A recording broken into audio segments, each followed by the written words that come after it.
Rich Series presents No Announcements. I'm your host, Mo Rich. Today we want to talk about professional development. We have a saying, develop your strengths, manage your weaknesses. Well, professional development that we're speaking of is within the independent artist sector, where a lot of creatives, whether it's an artist, producer, engineer, videographer, it could be a promoter, DJ, tends to want to be in this industry and navigate, but unfortunately lacks a lot of professionalism. I'll give examples. You can say that you're a promoter and you have the opportunity to promote an artist and I can break an artist and so forth and so on. When I meet you and I say to you, well, okay, well, you're an artist. Yeah. We could do some work. Like, yeah, so what's your price? And you come to me and you say, well, what's your budget? Now, I may understand that you're saying, what's my budget? Because what's my budget may determine how much you can do for me. But you should have a price list of, well, listen, my prices start at $2,000 and this is what you get. We usually can bump up to $3,000 or $2,500 or $5,000, $10,000. I can give you this. It goes in the tiers, but this is my entry fee. This is what I usually start at. Why you need to have that? So that a person can know that you mean business. Because a person feels like as if they will go into a car dealership and ask the car dealer, hey man, I'm here to buy a car, and the car dealer goes, what's your budget? And he says, well, I'm not really sure yet. I don't know, maybe 15, 20 grand. The car dealer is going to show him what he can get for 15 to 20 grand. That's the price. But once he gets to 15, 20 grand, as we know, car dealerships, they start tacking on this fee, that fee, that fee. No, in this independent sector, you should be telling a person, this is what you're paying for and this is what you're getting.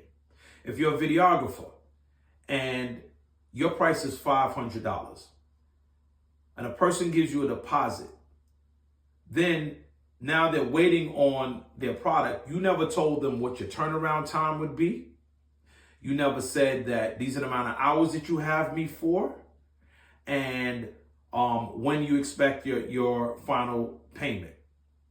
The person's calling you, they can't get through to you because you like, well, you haven't paid me yet, so, and like, no, I gave you a deposit. No, well, you got to pay me the balance before I send this stuff over.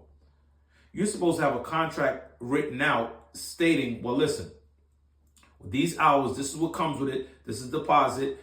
Balance is due when we make a decision on the final edit. You get 2 revisions, and I'm just using all this simply as a reference, as an example. These are the things that you should be doing to make your business that much more professional, though you are independent. So it gives you a lot of leeway to do the things that you want to do according to how you want to do it. But there still has to be some line of standard that you say, okay, this is where we start at. Because you should treat people the way that you want to be treated. Bible says, do unto others as you like them to do unto you. When you go someplace, it could be simple as a McDonald's.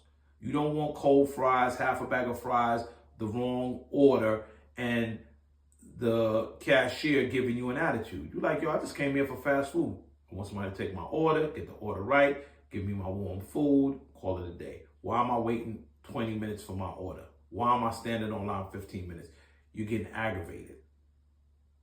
So the point of the matter is you don't like the way that makes you feel because you don't feel that you're getting the service that which you're about to pay for. It's fast food, so I expect to come in and get my food fast, not wait 20 minutes like I'm in a restaurant. So I say all of this to say that in this industry, we have a lot of loose cannons, and they're just shooting everywhere. Bang, bang, bang, bang, bang, bang, bang, right? But they're not aiming at anything. So there is no end result. There's no goal. In this day and age, the thing that you love the most, the talent that you have, the skill set that you possess, the experience in which you've acquired through the years, you want to take it to the marketplace. You want it to be take it into commerce where you can now make a living, God willing. But for nothing else, even if you love it and you just want to make a couple of dollars from it, you want to be professional with it. You have to treat people in a certain way. Like I said, in this independent sector, there is a lack of professionalism. I see a lot of artists don't show up for sessions. You're calling an artist, you can't get him on the phone.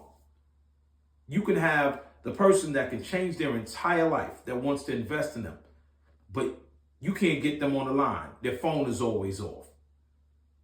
You cannot say that you are an artist and when I look on your social media account, it's private.